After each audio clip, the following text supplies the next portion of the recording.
On a essayé d'investir pour pouvoir mettre à profit finalement notre expertise, qu'on sait faire, les méthodologies qu'on utilise avec nos clients. Toutes ces méthodes-là, toute cette façon de faire qu'on met en œuvre chez nos clients, on a essayé de le consacrer pour aider ces jeunes-là. Et donc, ça nous permet d'associer finalement des collaborateurs, des salariés de chez nous et de les impliquer. On peut y arriver, on peut faire des belles choses ensemble. On peut aider son voisin à réussir. En échange, il nous le rend bien, il nous enrichit énormément. C'est le moment où je me suis dit, ah là, je suis vraiment à ma place. Je suis entrepreneur, je fais du business, je crée de la richesse, j'embauche des gens, je développe ma boîte. J'ai la liberté de mettre en place des programmes comme ça à côté. Je pense que c'est le plus beau moment. C'est quand je me suis rendu compte que vraiment ça pouvait avoir du sens, ce que je faisais, et que c'était concret.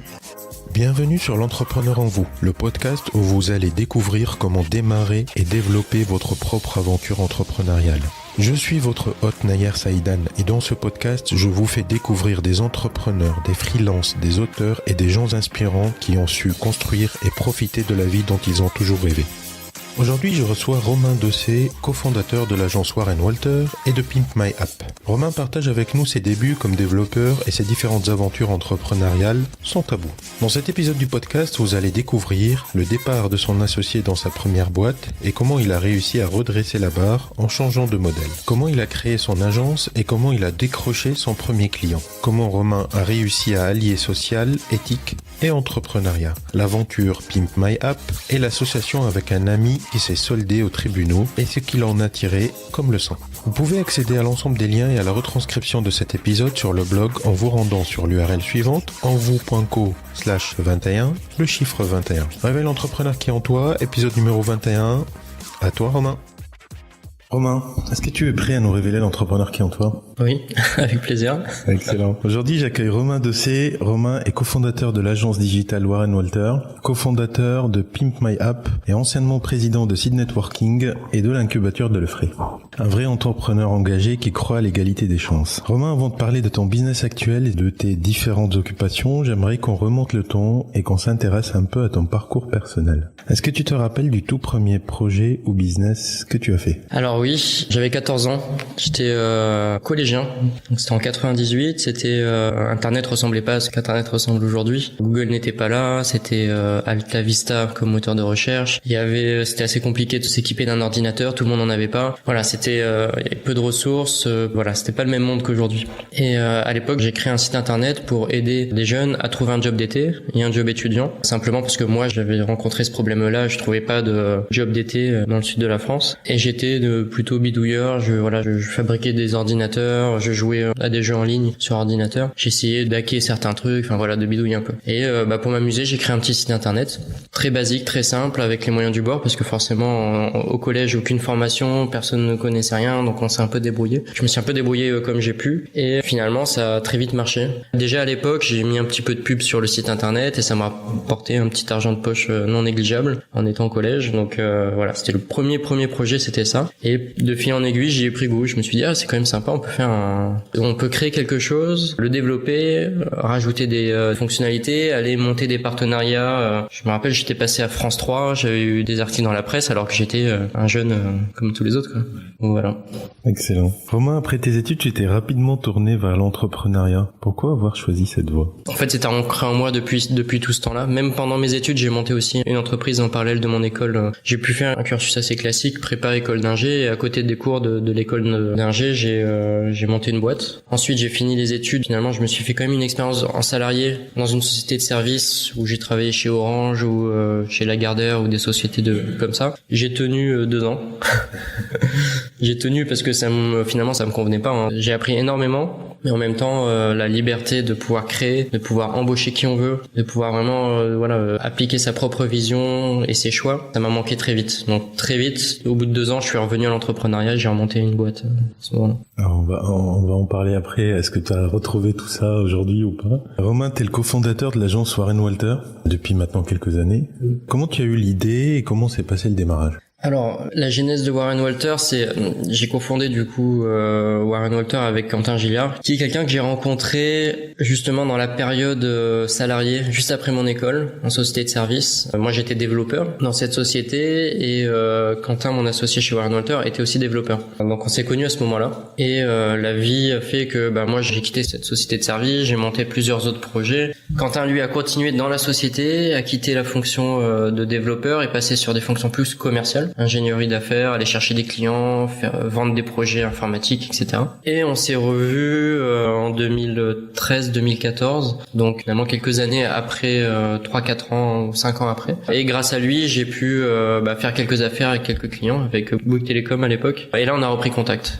Et en reprenant contact, moi le projet dans lequel j'étais, je voulais le changer parce que le modèle économique n'était pas forcément très stable. À ce moment-là, t'étais déjà entrepreneur. Oui, j'avais déjà une boîte. Créé une boîte. Donc après ta première expérience en tant que salarié, t'as tout de suite créé une boîte, une agence web d'ailleurs, je crois. Oui, c'était aussi donc là c'était un peu particulier, c'est que je voulais vraiment créer mais j'avais pas d'idée. Et ça c'est une des grosses erreurs finalement que j'ai pu faire, c'est j'avais un autre associé à l'époque et on s'est dit on veut créer quelque chose mais qu'est-ce qu'on va créer et on n'avait pas identifié de besoin, on n'avait rien qui nous orienter dans une direction. Donc on est allé, on a bénéficié des ACDIC à l'époque et on a creusé, on a cherché une idée à ce moment-là. On est allé à la bibliothèque François Mitterrand, on a pris toutes les études qu'il pouvait y avoir parce que ça coûte cher et que là c'était gratuit, donc on se débrouillait comme on pouvait pour essayer de trouver une idée ou quelque chose dans lequel se lancer. Et on est arrivé à se concentrer sur le métier d'avocat. Pourquoi ? Parce que toutes ces études-là nous montraient que c'était une des professions qui avait le plus de potentiel financier finalement pour notre entreprise à l'époque et nous on était sur l'entrepreneuriat à partir d'un fichier Excel en se disant on va bien réussir, on va suivre ce fichier Excel, on va devenir riche, on va avoir de la récurrence, etc. Voilà. Et finalement c'était une des premières erreurs et je pense ma plus grosse erreur finalement c'était de partir comme ça sur une idée dont on n'avait pas forcément le besoin, ou finalement on a quasiment essayé de créer le besoin. Le marché n'existait pas. On a essayé de créer en fait une application pour avocats à l'époque pour permettre aux avocats d'être visibles sur internet, de gérer leur présence sur internet. On a fait ça en 2009. 2009, c'était pas très longtemps après que la déontologie permette aux avocats d'être visibles sur internet, ce qui n'était pas le cas avant. Et donc on s'est dit il y a une nouvelle opportunité de par la déontologie des avocats qui a évolué. On va essayer de faire quelque chose là-dessus, sauf qu'on connaissait aucun avocat, on connaissait pas le milieu, et voilà. Et finalement, on s'est un peu cassé les dents sur la connaissance de nos futurs clients à ce moment-là. Et on a tenu 1 an et demi, et puis on a changé de projet au bout d'1 an et demi d'investissement dessus, quoi. D'accord. Et après, du coup, mon associé de l'époque avait voulu quitter la société parce que l'échec était un peu trop dur à digérer. Finalement, s'investir autant, passer toutes ces nuits, ces week-ends, vraiment à bosser comme des fous parce que ça nous passionne et qu'on voulait vraiment créer quelque chose à partir de zéro. C'était un peu dur pour le moral au bout d'1 an et demi de tout arrêter. Donc lui a quitté finalement la société à ce moment-là. Et moi, j'ai continué. Donc j'ai continué en faisant un petit peu de prestations pour me débrouiller. J'ai commencé à donner un peu des cours à droite à gauche pour pouvoir avoir un peu des entrées d'argent dans la société. Et je l'ai modifié sur un axe plutôt mobile. Donc à ce moment-là, je voulais créer des applications sur mobile. Donc on a commencé par des jeux. On a fait des jeux de cartes, des jeux de belote, des jeux de tarot. Pour s'amuser. Oui. Juste pour s'amuser, pour pouvoir se former aussi, découvrir un peu tous ces langages qu'on connaissait pas forcément. On était vraiment dans le web, donc là on était en 2010, 2011. Moi je connaissais pas forcément encore toutes les applis mobiles, l'iPhone, l'écosystème était assez récent encore. Et finalement il y a eu des opportunités, donc les applis de belote par exemple à l'époque généraient 1 million d'affichages par jour, donc c'était beaucoup de trafic dessus, alors que quelque chose qu'on n'espérait pas. Donc c'était plutôt une bonne surprise. Donc on a continué un peu sur cet axe-là. Avec on était 8 à un moment donné, j'avais 8 salariés uniquement avec un modèle pour le coup d'éditeur de jeux sur mobile et de publicité.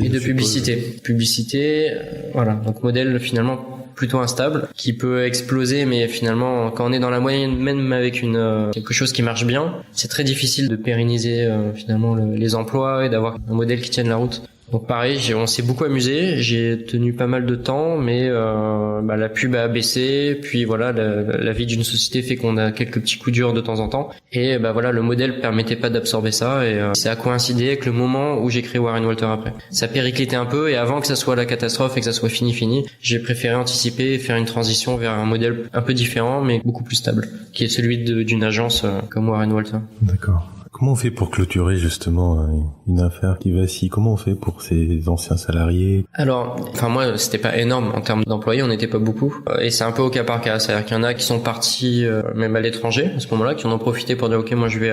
Il y en a un qui est parti à Londres par exemple. D'autres m'ont suivi dans l'aventure suivante. Donc il y a eu une transition qui s'est faite naturellement, et finalement, c'était juste changer de contrat de travail et continuer à travailler ensemble, mais sur d'autres sujets. Voilà, donc c'était un peu au cas par cas. Ce qui est difficile, c'est de renoncer, je trouve, à quelque chose auquel on a cru beaucoup, auquel il y a quand même du potentiel, on pense, et de se dire à un moment donné, stop, on arrête, on passe à autre chose, et éventuellement de le transmettre à quelqu'un d'autre. c'est dur de pas repousser ce moment-là et d'avoir la clairvoyance à un moment donné ou le recul pour se dire bon ben là ça périclite et bon il faut arrêter, il faut passer à autre chose. Ouais. T'as pas essayé de persister quoi. T'as su que ça servirait à rien et puis il fallait passer à autre chose. Bah c'est ça, j'ai persisté quand même assez longtemps dessus. Je pense que voilà c'était un cycle. Hein. Je me suis fait plaisir pendant très longtemps. On a eu plein d'idées. Voilà, c'était un peu une période où on pouvait essayer de mettre en place des nouvelles techniques de management, des choses qu'on pouvait lire dans des bouquins d'entrepreneurs américains qui essaient de transmettre des bonnes paroles ou de faire un peu gourou. Et quand on est jeune et quand on débute, on lit ça avec énormément d'intérêt et on se dit ah c'est génial, c'est des idées incroyables. Je vais passer à la semaine de 4 jours. Il y aura plus d'horaire dans ma boîte, des choses comme ça. Et voilà, donc on s'amuse à mettre ça en place. Après on se rend compte que ça marche pas, que finalement ce qui est écrit dans les bouquins, bon, il y a de bonnes idées des fois, mais la plupart du temps ça peut pas s'adapter à nous quoi. Ça faut pas essayer absolument de copier ou de s'inspirer de ça. Donc voilà, c'était la fin de ce cycle là et c'était le moment de repartir dans quelque chose de plus sérieux quoi. Et donc là on arrive sur Warren Walter et du coup tu m'as toujours pas répondu à la question. Comment t'as eu l'idée et, enfin comment s'est passé le démarrage surtout? Bah c'était par capillarité de nos expériences à moi et à Quentin. C'est-à-dire que moi j'étais plus dans tout ce que j'avais fait avec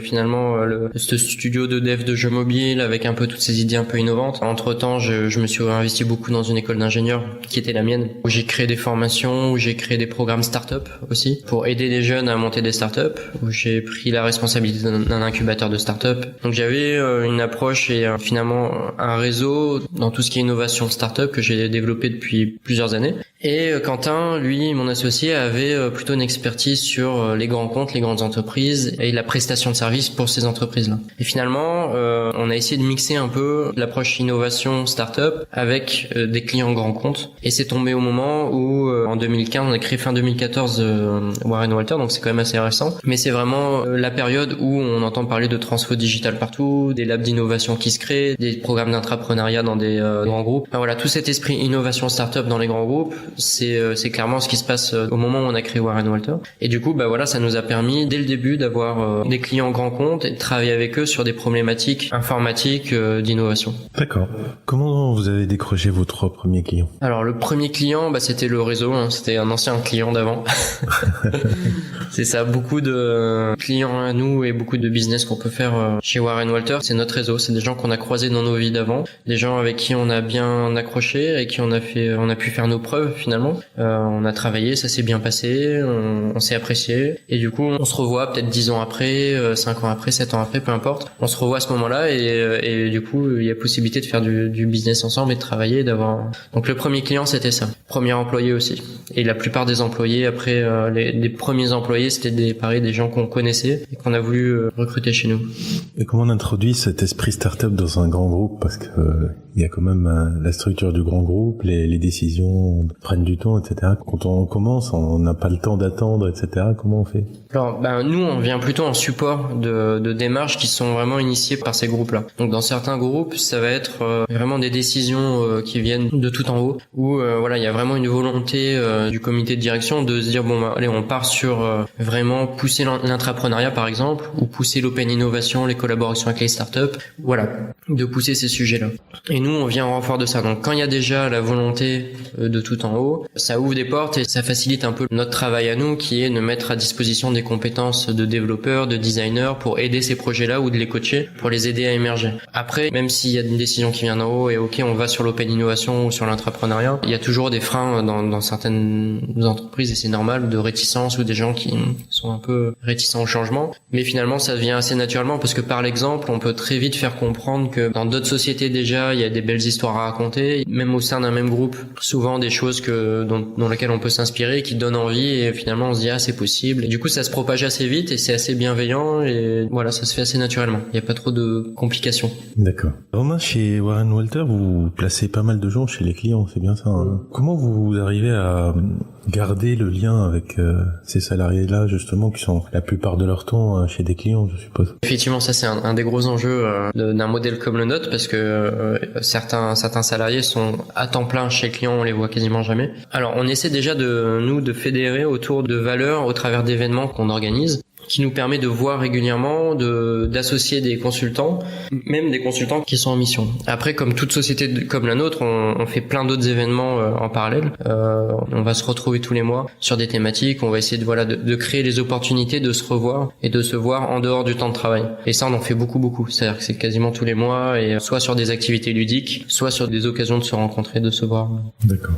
Romain, quel est le meilleur canal marketing que tu utilises pour faire croître ton business? Alors, j'ai envie de dire l'éthique. C'est pas forcément un canal marketing, mais finalement, l'éthique qu'on peut mettre dans ce qu'on fait, c'est ce qui nous rapporte aujourd'hui le plus de clients. On a créé Warren Walter avec... Éthique dans quel sens? Est-ce que vous refusez ce que vous savez pas faire? C'est ça? C'est dans ce sens-là? Alors non, éthique, c'est se faire confiance en nos choix, en accord avec les valeurs qu'on peut porter ou auxquelles on croit, ou nos convictions. Voilà, c'est éthique dans ce sens-là. Ça veut dire qu'on est capable éventuellement de refuser un projet, un contexte, un client qui va pas du tout avec notre façon de voir les choses, avec des contextes qui peuvent être pas forcément très humains parfois, ou ce genre de choses, mais aussi l'éthique dans le sens où on va faire en sorte de mettre en œuvre des moyens pour pouvoir aider d'autres personnes. Donc on va investir plutôt qu'investir dans la publicité ou investir dans des campagnes de réseaux sociaux. Nous, on va investir sur la création par exemple d'un programme comme Pimp My App qu'on a créé, qui a pour but d'aider des jeunes à accéder à des études supérieures dans le numérique. Donc c'est un programme qui est 100% sur l'égalité des chances, sur la diversité, sur vraiment l'aide sincère de jeunes qui ont pas la chance soit d'être bien nés, soit d'être nés au bon endroit, soit d'être nés avec la bonne couleur de peau, soit d'être nés avec tout un tas de choses qui font que certains jeunes ont beau avoir la motivation et savent déjà ce qu'ils veulent faire dans la vie. En ce qui nous concerne, c'est travailler dans le numérique, mais malheureusement ils ont plein d'obstacles face à eux et c'est compliqué pour eux de faire de leur rêve ou de leur passion une réalité et un travail. Et donc pour certains de ces jeunes, passer par des études supérieures grâce à un format qui est l'alternance, ça permet de résoudre pas mal de choses parce que finalement ça permet d'être payé et du coup peu importe d'où on vient, ça fait vraiment marcher l'ascenseur social et on peut y arriver. Sauf que pour y arriver, il faut trouver une entreprise d'accueil, il faut trouver un patron qui va vous faire confiance et qui va vous dire ok, je te prends pendant 1 an, 2 ans, je te forme en alternance, je vais te payer un SMIC, tu vas être là à temps partiel et en même temps je vais te former. Et pour arriver à avoir quelqu'un qui fait confiance comme ça à un jeune, c'est quasiment la chose la plus dure et il y a un gros problème d'accès. Il y en a beaucoup qui à ce moment-là quittent cette voie-là, vont retrouver un autre job parce qu'ils n'ont pas trouvé un patron. Et donc on a essayé de solutionner ça, on a essayé d'investir pour pouvoir mettre à profit finalement notre expertise qu'on sait faire, les méthodologies qu'on utilise avec nos clients comme Design Sprint qu'on travaille, qui est une méthode qui a été créée par Google. Toutes ces méthodes-là, toute cette façon de faire qu'on met en œuvre chez nos clients, on a essayé de le consacrer pour aider ces jeunes-là. Et donc ça nous permet d'associer finalement des collaborateurs, des salariés de chez nous et de les impliquer. Donc ça fédère, ça crée du lien entre nous. Même si un salarié est en mission, chez Orange par exemple ou chez Vinci, il va pouvoir peut-être donner un coup de main, prendre quelques jours de congé, venir coacher des jeunes du programme, etc. Et pour être clair, ce programme-là, c'est une approche où on essaie de remplir leur CV, on essaie de rajouter une ligne sur leur CV. Ça se place sur 2 semaines, fin août, début septembre. On associe finalement nos clients, donc des grands comptes, donc on a Accor Hotel par exemple qui participe, GRDF, GRT Gaz, des clients dans plein de secteurs d'activité différents, qui vont proposer des sujets d'application vraiment concrets chez eux, d'innovation, des sujets des problèmes à résoudre. Et nous, avec nos méthodos de chez Warren Walter et avec nos consultants, on va prendre un groupe de 5 jeunes pendant 2 semaines, qu'on va accompagner chez Deloitte, qui sponsorise l'événement sur les 2 semaines. Donc on va se retrouver dans une tour à la Défense, dans des super locaux avec des gens en costard cravate autour de nous. Et nous, du coup, on va aider ces jeunes-là qui viennent d'un peu partout, qui sont pas dans ce moule justement qu'on peut voir à la Défense, qui sont pas encore en tout cas. On va les accompagner pour arriver à créer un vrai prototype qui soit utilisable par l'entreprise derrière. Il y a plusieurs applications à faire justement. Ouais. Il y a plusieurs groupes de personnes. Ouais. Et chaque groupe a choisi ou on lui attribue une application à faire. C'est ça, on lui attribue une application et ils partent de zéro. Ils partent de zéro. Avec les méthodos Warren Walter. Voilà. Leurs connaissances techniques peut-être. Alors même pas, c'est surtout on les fait avec la méthode, on leur fait arriver à une maquette, mais ils ont très peu de connaissances techniques. Généralement, ils arrivent, ils ont un CV qui est vide et très peu d'expérience. Donc nous, le but de ces 2 semaines, on a fait vraiment ce programme-là pour leur donner un maximum d'informations, de connaissances et les enrichir au maximum en 2 semaines, tant humainement que techniquement. Donc on arrive à les faire travailler sur des sujets qui peuvent être, la sensibilisation à la biométhanisation, par exemple pour GRT Gaz, sujet qui peut paraître très très complexe, mais que les jeunes ont pris vraiment en main et ont réussi à produire une plateforme web, un site internet autour de ce sujet-là et de ce concept-là. Voilà, et donc finalement, au final, ça leur permet de rajouter une dernière ligne sur leur CV, une nouvelle ligne. Voilà, j'ai fait un prototype pour Accor Hôtel, j'ai travaillé sur le design, de façon à quand ils vont chercher leur entreprise pour leur alternance après notre événement qui se passe en été, ça va leur permettre de trouver un entretien, d'avoir de la matière ensuite pendant un entretien pour pouvoir dire j'ai fait ça et ça pendant Pimp My App, c'était génial, ça m'a appris beaucoup de choses, etc. Et ça déclenche finalement l'intérêt du recruteur. Et vous avez eu des retours d'expérience sur des gens qui ont décroché grâce à ça, une alternance? Ah bah oui, la plupart des jeunes, quasiment tous les jeunes ont eu un retour positif ou des retombées grâce à Pimp My App. On a Kieran par exemple qui maintenant est chez Air France, on a Tiggy qui est chez Deloitte, qui a été repéré par Deloitte pendant Pimp My App et qui est chez Deloitte. On voit vraiment nous, ça fait 2 ans maintenant, ça va être la 3e édition cette année, on voit vraiment des retours positifs parce que c'est une approche très concrète et les jeunes ont un espace d'expression pour montrer leur motivation et faire leurs preuves. D'accord. Et vous coachez combien de personnes? Alors c'est 35 par promotion par année pour l'instant. Voilà, donc ça c'est un peu un des axes où on essaie de faire grandir l'événement, parce que quand je disais tout à l'heure la réponse à l'origine c'était quel canal marketing vous permet de développer votre business. Finalement ce programme-là on l'a fait d'abord simplement parce que on voulait vraiment aider ces jeunes-là juste par conviction, et on se rend compte avec le recul que ça nous permet d'ouvrir des portes chez des nouveaux clients. On arrive du coup à rencontrer un Accor Hôtel par exemple, à vraiment se rejoindre sur ces valeurs-là d'égalité des chances et d'innovation, et ça devient, Accor Hôtel devient client via Pimp My App, et ensuite on va voir ce qu'on peut faire côté prestation de service pour eux, éventuellement poursuivre les projets sur lesquels on fait travailler les jeunes en mode prestation, etc. Donc ça nous ouvre des portes supplémentaires par rapport à notre modèle qui était plus un modèle sur le réseau au début. Là on se rejoint sur des thématiques qui sont des thématiques où on peut parler avec passion du coup très facilement, et on peut très vite se rejoindre sans forcément un intérêt business direct. Voilà. D'accord. Quand vous avez créé Pimp My App, c'était parce que toi et Quentin vous avez reçu pendant vos études et puis vous voulez rendre ça, ou est-ce que pour autre chose il y a une cause particulière pour avoir décidé de faire ça? Alors Pimp My App je l'ai créé avec un ami qui s'appelle Damien Soisson, qui est aussi entrepreneur, qui a fait la même école que moi à l'époque, et en fait c'est avec lui que j'ai créé des programmes start-up dans des écoles. Donc on a essayé déjà depuis pas mal d'années de transmettre un peu notre passion de l'entrepreneuriat. Donc on a coaché ces jeunes-là, on a coaché des jeunes qui étaient en format alternance, et je pense que c'est là où on s'est rendu compte vraiment de ce qu'était ce que pouvait être la vie de beaucoup de, parce que c'est très difficile quand on est un peu dans une bulle ou dans un milieu finalement de faire preuve d'empathie vers d'autres classes sociales ou d'autres milieux. C'est vraiment quelque chose qui est pas facile. On peut le voir, on peut avoir beaucoup d'empathie, le comprendre, et tant qu'on le vit pas et que tant qu'on n'y est pas vraiment confronté, c'est assez difficile. Je pense que le déclic s'est fait là, c'est qu'on a rencontré des jeunes qui étaient vraiment géniaux, mais qui, voilà, la vie fait qu'ils n'arrivaient pas à bénéficier d'un ascenseur social qui n'existe pas, clairement, ou qui est très difficilement accessible. Et c'est ce sentiment d'injustice là, et de se dire mais c'est pas possible, on peut pas aujourd'hui ne pas réussir à faire ce qu'on veut, à travailler dans le numérique simplement parce qu'on n'est pas né au bon endroit. Voilà, c'est surtout ce sentiment là qui nous a dit bon, il faut qu'on fasse quelque chose de concret, qui a du sens, et voilà, qui nous plaise, quoi. Excellent. Romain, où est-ce que vous en êtes aujourd'hui avec Warren Motler?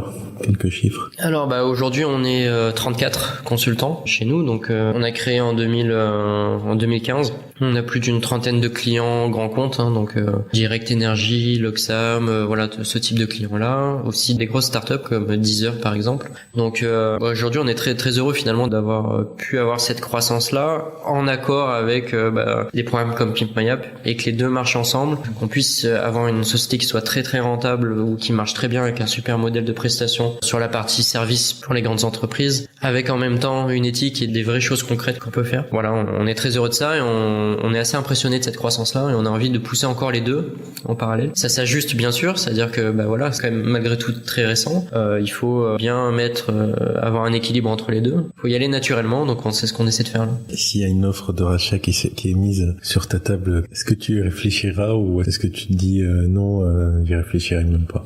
Aujourd'hui, alors finalement, moi j'ai monté 4 sociétés avant d'avoir cette société-là. Beaucoup de sociétés au début avec une recherche un peu de profit, d'argent. On veut monter une boîte parce que le fichier Excel nous montre qu'on va être riche et qu'on va avoir de la récurrence et qu'on va être tranquille très vite, qu'on va pouvoir faire le tour du monde en bateau. Finalement, là où je suis le plus content, c'est qu'avec Warren Walter, j'ai vraiment pu découvrir que l'entrepreneuriat avec un autre moteur qui est pas forcément celui du profit et de l'argent, c'est quelque chose dans lequel on peut vraiment s'épanouir et s'éclater. Que ça soit dans le recrutement de collaborateurs, donner sa chance à des gens, pouvoir les embaucher, quelle que soit leur origine, leur parcours, qu'ils soient en reconversion, peu importe. Avoir ce pouvoir-là et cette chance-là de pouvoir faire ça, c'est déjà quelque chose d'incroyable. Et pouvoir monter des programmes comme Pimp My App qui aident des jeunes, ça apporte énormément de satisfaction. Si en plus on a un modèle de société qui est rentable et qui permet de payer tout le monde très bien, pour moi c'est l'idéal. Donc finalement, une offre de rachat, pourquoi? Parce que c'est pour avoir de l'argent, finalement, une grosse somme et partir sur une île déserte, bon, pourquoi pas, mais je trouve qu'un modèle comme ça, quand on arrive à l'avoir, c'est une chance telle que je pourrais continuer encore pas mal de temps là-dessus. Excellent. Romain, quelles sont les prochaines étapes clés de la croissance de Warren Walter? Alors nous on va continuer à développer la prestation de service chez nos clients. Aujourd'hui, l'étape clé c'est que commercialement, on a une vision très technique, c'est-à-dire que moi je suis ingénieur, j'étais développeur, mon associé aussi. On a une vision qui est vraiment sur l'expertise technique, on aime la technique, voilà. Donc notre enjeu aujourd'hui, c'est d'aller plus vers du commerce, ce qu'on fait déjà depuis quand même pas mal de temps. Aujourd'hui, on a 4 commerciaux chez nous, c'est d'aller plus développer ce côté commerce chez nos clients parce qu'on a aussi beaucoup de portes ouvertes chez des clients, ce qui est assez rare, c'est plutôt finalement. Oui, parce que tu avais 34 consultants pour trentaine de clients. C'est ça, donc ça fait beaucoup. Ça fait pas mal. Ça fait beaucoup de clients, donc maintenant l'idée c'est d'aller travailler un peu chez ses clients, voir décrocher un peu d'autres projets, se faire connaître plus, etc. C'est un peu l'enjeu à venir et l'enjeu qui vient naturellement derrière, c'est de développer des programmes comme Pimp My App. Éventuellement sur d'autres thématiques, là on est concentré sur l'éducation des jeunes et l'égalité des chances pour les jeunes. Maintenant, on est en train de réfléchir à un programme pour les réfugiés ou les migrants, pareil, pour leur ajouter une ligne sur leur CV quand ils arrivent en France, avec une boîte française. Le même programme, même ingénierie pédagogique, peut-être pas les mêmes entreprises partenaires à avoir, mais on est en train de réfléchir à ça. Donc ça viendra sûrement bientôt. Ça va être un axe d'amélioration, de dupliquer un peu ça. Voilà, sur d'autres thématiques. Ouais, je pense que sur cette année, on va essayer au moins de l'annoncer, peut-être de le faire sur 2020. Excellent.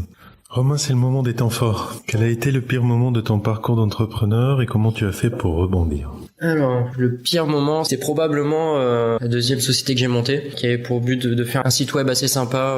Ça s'appelait monfrigo.com. C'était pour faire des recettes de cuisine avec ce qu'on a dans son frigo, modulo à un ingrédient. Voilà, donc on était parti là-dessus. On a bossé pendant peut-être 1 ou 2 ans sur le projet avec un associé. Et au bout d'1 an et demi, à l'époque c'était en parallèle de mon école, mon associé, pour des raisons personnelles, a décidé de tout arrêter, a voulu tout arrêter du jour au lendemain alors qu'on n'avait même pas testé si ça pouvait marcher. C'était encore, on venait de finaliser le projet. Et du jour au lendemain, il a décidé de tout arrêter. On était à 50-50 au niveau départ. Et il était d'une famille d'avocats et à l'époque, il m'a envoyé du coup ses avocats, etc. pour récupérer le projet et en même temps pour arrêter la société, pour bloquer la société. Donc gros coup dur parce que forcément, on s'investit pendant 1 an et demi. Du jour au lendemain, on se retrouve devant les tribunaux à essayer de se débrouiller, à prendre des avocats et pas forcément connaître un peu les ficelles. Donc ça, c'est première expérience devant la justice pour ça. Donc difficile, beaucoup de désillusions. Après il faut déjà se sortir de ça et ensuite il faut repartir sur d'autres projets. Et comment ça s'est soldé cette histoire? Donc ça s'est soldé où finalement j'ai lâché. C'est-à-dire que je lui ai laissé prendre éventuellement les sources ou le projet. Moi je pouvais aussi le réutiliser de mon côté et on a clôturé la société. Et du coup j'ai arrêté, lui aussi. On a partagé le peu d'argent qu'il y avait dedans et voilà. Ça s'est terminé comme ça, mais c'était après quand même pas mal de temps de discussion. De moi je veux récupérer tant, je veux poursuivre avec le nom, avec la marque, etc. Ouais.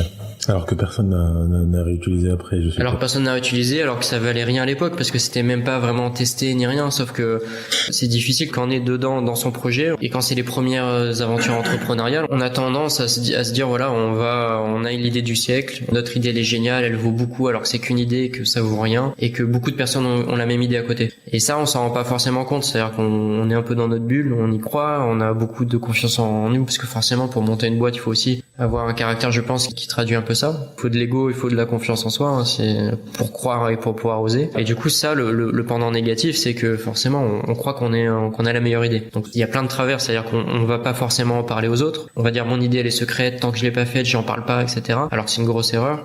Et du coup, on attache tellement d'importance que quand on a une désillusion comme ça, c'est dur de finalement de se dire bon le projet s'arrête, mais en même temps le projet vaut rien, c'est pas grave. Non, on croit quand même que le projet vaut, qu'il a du potentiel, qu'on s'est investi dedans et que c'est une super idée. Mais au final, ça vaut rien. C'est-à-dire que si on arrête et qu'on refait autre chose ou qu'on refait quelque chose de différent, ça change rien. Si tu devais le refaire, tu le referais comment? Alors, je l'ai refait après en fait. C'est-à-dire que je me suis réassocié dans d'autres projets. J'ai changé une chose, c'est le 50-50. Voilà. Je me suis plus associé même en étant à 2, à 50-50 au niveau départ. J'ai même accepté après d'être à 49-51 et de laisser le lead à l'autre associé en termes de parts. Histoire de ne pas bloquer et histoire de finalement, qu'est-ce que ça change? C'est-à-dire qu'on se lance dans une aventure, qu'on est 49%, 51%, dans les faits, on peut se dire qu'on se paye pareil, on peut se dire qu'on va s'investir de la même manière. On fait confiance à son associé et finalement, voilà, ça ne change pas grand-chose. Et le fait d'avoir développé pendant 1 an et demi une application sans avoir vu un client, je suppose, est-ce que tu le referais autrement, ça? Ah bah oui, c'est aussi l'expérience et quand on discute avec plein d'entrepreneurs, je suppose que dans tes podcasts, ça a dû ressortir, c'est d'abord aller voir les clients et vraiment connaître ses clients avant d'avancer sur la réalisation de son produit, donc le plus tôt possible. Ça évite bien des erreurs et finalement, c'est des erreurs que je referai pas maintenant. Si je me lance dans une création d'un produit, c'est sûr que comme les méthodos qu'on utilise avec nos clients comme le design sprint. Ouais. Tu peux nous en parler un petit peu de ce design sprint? Ouais, bien sûr. Le design sprint, c'est une méthode qui a été créée par Jack Knapp, qui est un ancien de Google Ventures, donc le fonds d'investissement de Google. Et c'est une méthode qui met en musique, en fait, plusieurs ateliers de design thinking. Il réinvente pas la roue, c'est-à-dire qu'il va réutiliser des petits ateliers pour pouvoir permettre à une équipe de traiter un problème et en une durée très réduite, donc en 5 jours, ou 4 jours maintenant, de passer de l'idée ou de la problématique à un prototype testé auprès de 5 utilisateurs. Donc on prend la problématique, ensuite on va faire des ateliers qui permettent à l'équipe de diverger, donc de partir dans des idées au-delà du raisonnable par rapport à ce qu'ils pourraient faire. Ensuite on fait reconverger l'équipe vers une solution, on prototype cette solution. Donc là un prototype, c'est sous forme de maquette, c'est très artisanal, mais il faut que ça permette d'avoir un test concret le dernier jour du design sprint. Quand on dit maquette, c'est important pour les auditeurs. Qu'est-ce que ça pourrait être une maquette justement? Le design sprint s'applique à tout, c'est-à-dire que ce qui est intéressant, c'est que cette méthode elle a été conçue et testée par exemple même pour améliorer l'expérience en magasin. Sauf que nous on l'applique principalement sur des sujets qui sont sur le numérique, donc de digitaux ou numériques, des applis mobiles, des sites internet, etc. Et donc finalement une maquette pour nous, ça va être des écrans animés qui permettent de mettre entre les mains de l'utilisateur soit un ordinateur, soit un téléphone portable, avec du coup une simulation d'une application. Et du coup la maquette, l'application elle est pas réalisée derrière, ça va être juste, on va utiliser des petits outils comme Axure par exemple ou des outils de ce type-là qui vont permettre d'animer et de simuler une application. On va aussi peut-être des fois simplement utiliser un PowerPoint. On peut très bien faire une super maquette avec un PowerPoint où on a des slides, où on a des liens sur des slides et qui simule un écran ou un navigateur web. Donc ça n'a pas besoin d'être très compliqué. Ça n'a pas besoin d'être très compliqué, il faut quand même que l'utilisateur sur lequel on va faire tester croit vraiment au produit, qu'il se dise pas c'est du faux ou c'est du papier, etc. Il faut vraiment quand même qu'il ait ce sentiment de tester quelque chose de réel. Et pourquoi 5 utilisateurs finalement, parce qu'on pourrait en avoir 10 ou 2. Ça pareil, c'est Google qui a expérimenté au bout de plein de design sprints que plus de 5 utilisateurs, la récurrence dans les remarques est là, c'est-à-dire que les utilisateurs vont toujours dire ce bouton-là je le comprends pas, ou il est vert à la place d'être rouge c'est pas normal, etc. Et en deçà de 5, on n'a pas assez de récurrence. Donc on va avoir un qui va dire oui c'est bien, un autre non c'est pas bien, et du coup comment décider? C'est pas possible. Le but en fait du design sprint, c'est d'avoir une direction à la fin. De se dire ok, ce produit-là, soit on voit droit dans le mur et tant mieux finalement, parce qu'on se rend compte au bout de 4 jours qu'on allait droit dans le mur et on perd pas 1 an et demi comme j'ai pu le faire dans mes boîtes d'avant, ou on se rend compte que y a quelque chose à creuser, que les utilisateurs sont plutôt intéressés, et à ce moment-là on va repartir sur une itération, peut-être un nouveau design sprint avec quelque chose d'autre à améliorer ou à modifier, ou une direction pour le projet et avancer dans le projet, parce qu'on sait que moyennant quelques modifications ça peut marcher. Excellent. À contrario, quel a été ton plus beau moment? Alors, le plus beau moment, je pense que ça a été grâce à Pimp My App, finalement. Ça a été de me rendre compte que j'ai pu créer quelque chose avec toute l'expérience que j'ai pu acquérir avant, l'expertise, voilà ce qu'on fait chez Warren Walter. J'ai pu créer quelque chose qui a vraiment eu un impact et qui aidait vraiment la vie de jeunes. Et le plus beau moment, c'était quand on a fini Pimp My App, la première édition. Au bout du programme, les jeunes nous ont fait des discours et nous aussi, on leur a dit ce qu'on pensait d'eux, qu'ils étaient géniaux, etc. Et à ce moment-là, tout le monde a fini en pleurs. Les jeunes nous sont mis à pleurer, les coachs, moi, tout le monde. On avait un peu la larme à l'œil parce que c'était tellement fort en émotion d'avoir vécu ça, d'avoir vraiment une sincérité, une entraide, une bienveillance qui se voit et qui est concrète, que des deux côtés en fait, il y avait vraiment un soulagement et finalement on s'est dit voilà, ça redonne envie de croire en la société. On se dit bon finalement on peut y arriver, on peut faire des belles choses ensemble, on peut aider son voisin à réussir. En échange, il nous le rend bien, il nous enrichit énormément. Et donc je pense que c'était le plus beau moment, c'est ça, c'est le moment où je me suis dit là je suis vraiment à ma place, c'est-à-dire que je suis entrepreneur. Je fais du business finalement, je crée de la richesse, j'embauche des gens, je développe ma boîte. Mais en même temps, je suis à ma place parce que j'ai la liberté de mettre en place des programmes comme ça à côté. Je pense que c'est le plus beau moment, c'est là. C'est quand je me suis rendu compte que vraiment ça pouvait avoir du sens ce que je faisais et que c'était concret, quoi. Romain, c'est le moment de l'interview top 5, le livre que tu recommandes. Alors, si c'était il y a 10 ans, j'aurais recommandé plein de livres. Plein de livres, genre From Zero to One, ou La fin du management, ou tous des livres de gourou, la biographie de Steve Jobs qui doit être encore dans ma bibliothèque quelque part, etc. Aujourd'hui, je pense que je recommanderais pas ce type de bouquin, parce que je trouve que finalement, ça peut être inspirant, ça peut être intéressant, mais les conseils qu'on peut voir dedans, malheureusement, sont pas forcément applicables à ce qu'on peut faire dans nos sociétés. C'est très rare, et j'ai essayé de le faire, c'est très très compliqué, et ça peut donner quelques idées, mais c'est assez limité. Donc je conseillerais plutôt de lire un bon roman aujourd'hui, Le lecteur de cadavres par exemple, ou Je suis Pilgrim, parce que ça permet de s'évader et après de se remettre dans le business et d'avoir une petite parenthèse pour soi, de lire ce type de livre. Excellent. L'entrepreneur que tu suis ou dont t'es fan? Alors, j'ai pas forcément d'entrepreneur que je suis. J'en ai admiré aussi pareil beaucoup avant, Steve Jobs qui faisait rêver à certains moments, etc. Aujourd'hui, j'ai pas forcément d'entrepreneur que je suis ou qui me font rêver. C'est plutôt les gens que je rencontre, beaucoup de gens dans le milieu associatif qui s'investissent beaucoup, des gens qui sont à la Fondation Agir contre l'exclusion par exemple que je parraine pour un programme qui s'appelle Osons l'apprentissage et l'alternance. Voilà, il y a des gens qui sont en mécénat de compétences par exemple, qui ont quitté leur entreprise pour s'investir pendant 1, 2, 3 ans à fond dans le milieu associatif. Voilà, c'est plutôt ces gens-là que j'admire aujourd'hui et que je suis et avec qui j'ai un intérêt particulier. Ton outil en ligne préféré? Aujourd'hui, c'est LinkedIn. Je pense que c'est un site, du coup, c'est LinkedIn qui me permet de travailler, de rencontrer des gens, d'entrer en contact avec des entrepreneurs ou des gens avec qui on n'aurait pas forcément accès. Ça, c'est aussi quelque chose que j'ai beaucoup fait, que je continue à faire. Par exemple, pour Pimp My App, là, je suis en contact avec, par exemple, l'équipe de Jamel Debbouze pour essayer de l'avoir comme parrain de l'événement. Donc, c'est très long, mais des outils comme LinkedIn permettent de rentrer en contact avec des personnes qu'on n'aurait jamais rencontrées. Donc, il faut juste contacter par LinkedIn. J'ai contacté Mohamed Debbouze, qui est son frère, du coup, et qui travaille beaucoup avec lui, et de fil en aiguille, j'ai réussi à avancer. Donc ça a débuté grâce à LinkedIn comme ça. Ouais. Pimp My App te prend beaucoup de temps quand même. Alors oui, ça prend pas mal de temps dans ce qu'on fait, dans ce que je fais moi aussi à titre personnel, c'est-à-dire que ça me prend, on va dire, peut-être un tiers de mon temps aujourd'hui. Mais finalement, c'est un tiers peut-être supplémentaire aussi de mon temps. C'est-à-dire que j'aime tellement faire ça que finalement, ça se compte pas et voilà, on prend du plaisir, donc tant mieux, quoi. Excellent. Ton premier conseil pour quelqu'un qui aimerait se lancer aujourd'hui?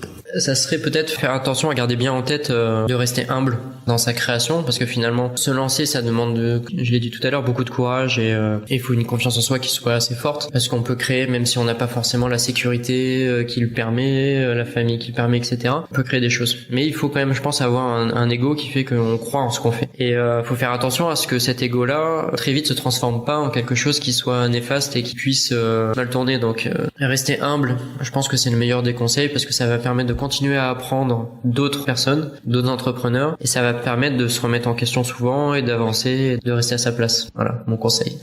Excellent. Le meilleur investissement que tu as réalisé pour faire croître ton business, ça pourrait être un investissement en termes de temps, de moyens humains, de moyens financiers, un produit ou un service. Le meilleur investissement, ça a été d'investir dans Pimp My App, clairement, de dire bon allez, on y va, on investit dedans, on met des moyens dedans. Ça, c'est clairement quelque chose qui a eu le meilleur retour et qui était un peu inespéré, parce que finalement Au début, on espérait aucune retombée business de ça. Et finalement, on s'est rendu compte très vite avec la première édition qu'on en avait et que ça nous ouvrait encore de nouvelles portes chez les clients. Donc clairement, le meilleur investissement, ça a été de se faire confiance sur ses convictions et se dire on va investir, on va se faire plaisir sur la création de cet événement-là, et puis après on verra, c'est pas grave. Romain, merci de nous avoir accordé cette interview. Est-ce que tu pourrais dire à nos auditeurs où est-ce qu'ils peuvent te suivre? Bonne question. Ils peuvent me contacter sur LinkedIn s'ils le souhaitent, et puis on essaie de faire pas mal d'événements via Pimp My App, ils pourront venir assister à des événements qu'on fait par exemple chez Vivatech ou ailleurs autour de ça. Et ils peuvent commencer par me contacter sur LinkedIn, ça sera très bien. Parfait, merci Romain, bientôt. Merci à toi. Merci encore à Romain pour nous avoir révélé l'entrepreneur qui est en lui. Je vous rappelle que vous pouvez accéder à l'ensemble des liens et à la retranscription de cet épisode sur le blog en vous rendant sur l'URL suivante envou.co/21, le chiffre 21. Avant de terminer ce podcast, j'ai une annonce importante à vous faire. J'ai mis en ligne un récap des meilleurs outils utilisés par mes invités et qui leur permettent d'être plus efficaces. Si vous voulez récupérer cette liste, rendez-vous sur envou.co/outils avec un S à la fin. Je vous remercie d'avoir écouté ce podcast jusqu'à la fin et je vous dis à très bientôt pour un nouvel épisode de l'entrepreneur en vous.